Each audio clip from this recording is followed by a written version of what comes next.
तो कैसे हैं आप सभी लोग।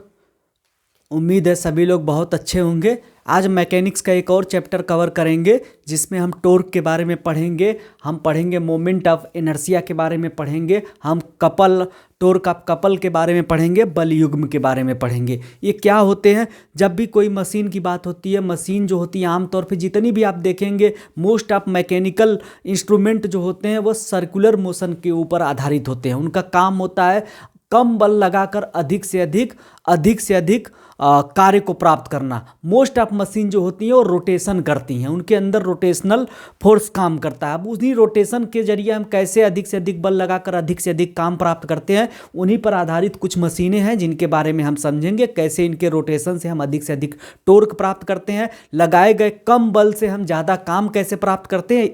ये जो चैप्टर है इसी सिद्धांत पर काम करता है। जैसे टॉर्क है, बल आघूर्ण है। बल आघूर्ण का मतलब बल आघूर्ण यानी बल लगाकर किसी चीज़ को घुमा देना, किसी चीज़ को रोटेट कराना। यहाँ पे टॉर्क का मतलब होता है कि बल लगाकर किसी चीज़ को घुमाना। तो जब टॉर्क क्या होता है, टॉर्क या बल आघूर्ण का मतलब होता है कि यह बल की एक ऐसी वैल्यू होती है, एक ऐसा मान होता है जो किसी वस्तु को एक एक्सिस के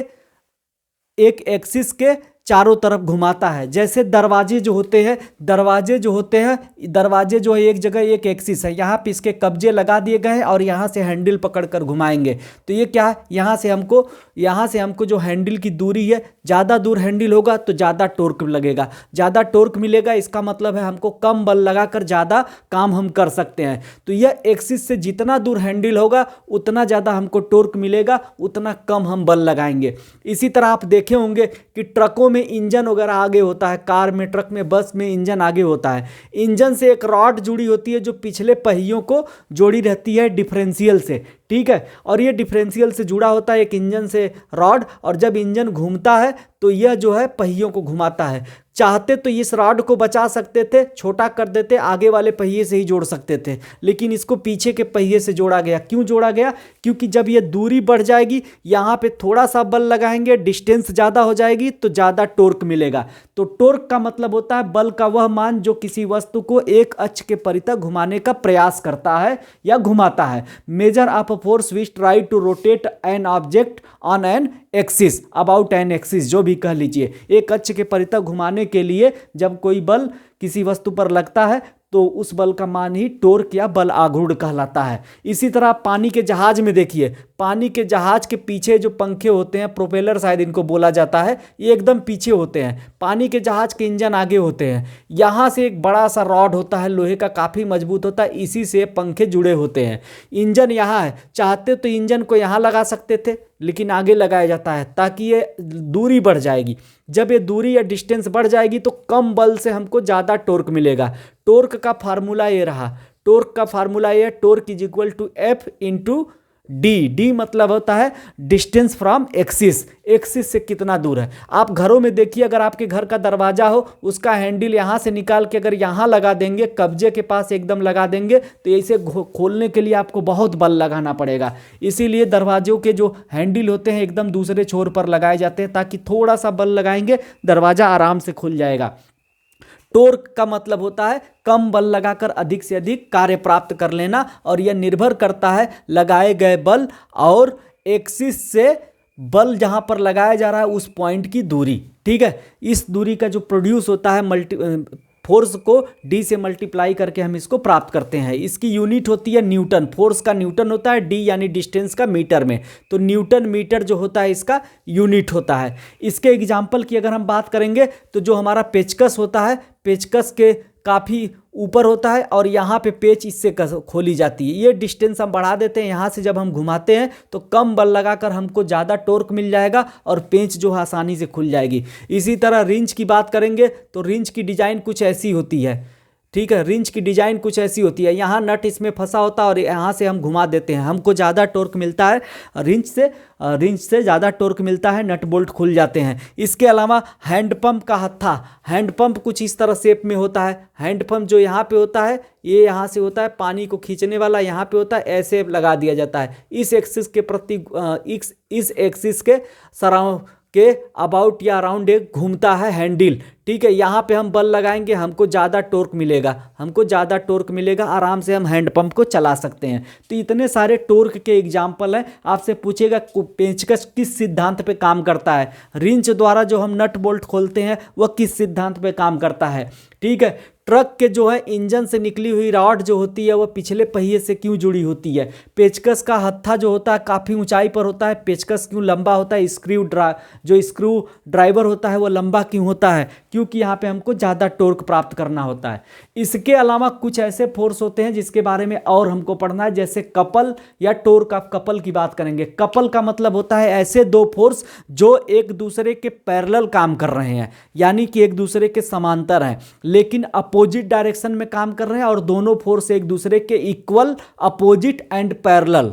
ठीक है, डायरेक्शन में अपोजिट है, पैरेलल है, हमेशा एक दूसरे से समांतर दूरी पर रहेंगे, और मैग्नीट्यूड में इक्वल होंगे। दोनों फोर्स जो होते हैं वह बराबर होते हैं, ऐसे फोर्स को हम कपल बोलते हैं। और जब कपल किसी चीज़ को जब कपल ऐसे कार्य को करता है जहां पर उसे रोटेट होकर काम करना होता है, तो वहां पे torque of couple term use किया जाता है। जैसे अगर मैं किसी जार का ढक्कन खोलूंगा तो जार के ढक्कन के लिए मैं ऐसे पकड़कर घुमाऊंगा तो मेरा अंगूठा नीचे की तरफ आएगा और अंगुलियां ऊपर की तरफ जाएंगी। तो जो है दोनों फोर्स हैं, एक फोर्स नीचे की तरफ, एक फोर्स ऊपर की तरफ लग रहा है। दोनों का डायरेक्शन अलग है लेकिन मैग्नीट्यूड ऑफ फोर्स इक्वल है, दोनों फोर्स इक्वल हैं, एक इधर जा रहा है एक इधर जा रहा है। ऐसे ही कार की स्टीयरिंग अगर हम घुमाते हैं तो एक हाथ हमारा ऊपर की तरफ स्टीयरिंग को घुमाता है, दूसरा हाथ जो है वह नीचे की तरफ घुमाता है। यह भी कपल ऑफ टॉर्क का अच्छा एग्जाम्पल है। इसके अलावा यह पेन है, पेन के इस ढक्कन को अगर खोलना हो तो मैं ऐसे ऐसे खोलूंगा, ऐसे घुमा के खोलूंगा, यानी एक हाथ से ऐसे ऐसे करते करके खोलते हैं हम, यानी एक अंगुलियां जो है उधर कर रही है, दूसरा अंगूठा नीचे की तरफ खींच रहा है।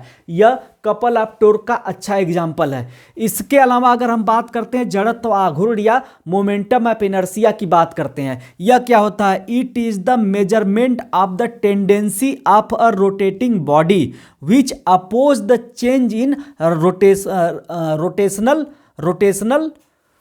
रोटेशनल की स्पेलिंग गलत हो गई है, यहाँ पे रोटेशनल हो जाएगा, rotational state of the body. जब कोई घूर्णन गति करती हुई वस्तु के अंदर वह गुण जो वस्तु की घूर्णन अवस्था में परिवर्तन का विरोध करता है। कोई चीज़ गोल गोल ऐसे घूम रही है, गोल गोल घूम रही है, आप कहेंगे नहीं तुम्हें रुको, ऐसे नहीं ऐसे घूमो, तो वहाँ पे जब आप वो गोल गोल घूम रही है तो वो चाहेगी कि हम गोल गोल घूमें, ऐसे घूर्णन करें, रोटेट करें। तो कोई भी ऐसा उसके अंदर ये टेंडेंसी होगी कि वह हमेशा चाहेगी कि वो रोटेट ही करती रहे। वह नहीं चाहेगी कि इसकी रोटेशनल जो स्टेट है इसमें कोई चेंज हो, या कोई वस्तु स्थिर है अगर आप उसे रोटेशन कराना चाहेंगे तो भी वह उसका विरोध करेगी। तो इसी को हम बोलते हैं जड़त्व आघूर्ण। आघूर्ण मतलब होता है गोल गोल घूमना, आओ घूमे। जड़त्व मतलब होता है कि गोल गोल घूम रहे हैं तो कोई हमारा विरोध नहीं करेगा, हम एकदम अपनी स्थिति परिवर्तन का विरोध करते हैं। अगर गोल गोल घूम रहे हैं, घूर्णन कर रहे हैं, रोटेशन कर रहे हैं, तो कोई माई का लाल हमको रोटेशन करने से नहीं रोकेगा। सीधी सपाट सी बात है, यही ये कहना चाह रहा है। यानी कि यह होता है ए ऑब्जेक्ट या बॉडी के अंदर वह प्रॉपर्टी होती है जो बॉडी रोटेशनल मोशन में हो, और वह चाहती है कि अगर वो रोटेशनल मोशन में है तो कोई भी उसके रोटेशनल स्टेट में कोई भी चेंज ना आए। इसी प्रॉपर्टी का जो मेजरमेंट होता है उसी को हम मोमेंट ऑफ इनर्शिया या जड़त्व आघूर्ण बोलते हैं। जड़त्व आघूर्ण का अगर वैल्यू निकालेंगे तो कोई भी ऑब्जेक्ट होता है वह उसके अंदर जितना भी मास होता है उस मास के सम को जोड़ लिया जाता है, और उसका एक्सिस से, देखिए रोटेशन करेगी तो किसी एक्सिस से ही करेगी, तो एक्सिस से जितना डिस्टेंस होती है उसका स्क्वायर कर दिया जाता है। तो जड़त्व आघूर्ण का मतलब होता है sigma mass multiply square of the distance from axis. यह इसका जो है फार्मूला हो जाता है। इसका यूनिट होता है केजी मीटर स्क्वायर। इसका सबसे अच्छा एग्जाम्पल होता है सर्कस वगैरह में, जो मतलब खिलाड़ी होता है या जो करतब दिखाता है वह क्या करता है, एक रस्सी पे चलता है। तो रस्सी पे चलता है तो एक बड़ा सा जो है वह मतलब कि बड़ा सा डंडा ले लेता है या बांस का टुकड़ा ले लेता है और ऐसे लेके चलता है। बड़ा सा बांस या रस्सी का डंडे का टुकड़ा लेकर जब ऐसे ऐसे चलता है तो जिधर गिरने वाला होता है तो बांस को इधर कर देता है, तो उसका यह जो है बैलेंस हो जाता है। जाता है, बैलेंस बना लेता है। और यह बैलेंस किस सिद्धांत पे बनता है? यह मोमेंटम ऑफ इनर्शिया पर बनता है। वो बैलेंस बना रहा है, जरा सा उसका बैलेंस बिगड़ा, यानी उसके जरा सा बैलेंस बिगड़ा, डंडे को इधर कर दिया, इधर उसका बैलेंस मेंटेन हो गया। इसी चीज़ का वह इस्तेमाल करता है। ऐसे करके आपसे पूछेगा कि रस्सी पे चलता हुआ जो खिलाड़ी होता है वह किस सिद्धांत को फॉलो करता है, तो आपको बस इतना लिखना होगा कि वह जड़त्वाघूर्ण या मोमेंट ऑफ इनर्शिया के सिद्धांत को फॉलो करता है। इतना इससे पूछेगा। या इधर से पूछ लेगा पेचकस के हत्थे लंबे क्यों बनाए जाते हैं, दरवाजे के हैंडल दूसरे छोर पे एक्सिस से दूर क्यों लगाए जाते हैं, ठीक है, रिंच द्वारा नट बोल्ट को खोलना क्या होता है, हैंडपंप का हत्था लंबा क्यों होता है, तो इसको आप ऐसे करके बता देंगे टॉर्क की वजह से होता है। चलिए आज के लिए इतना ही इस वीडियो में। Thank you very much.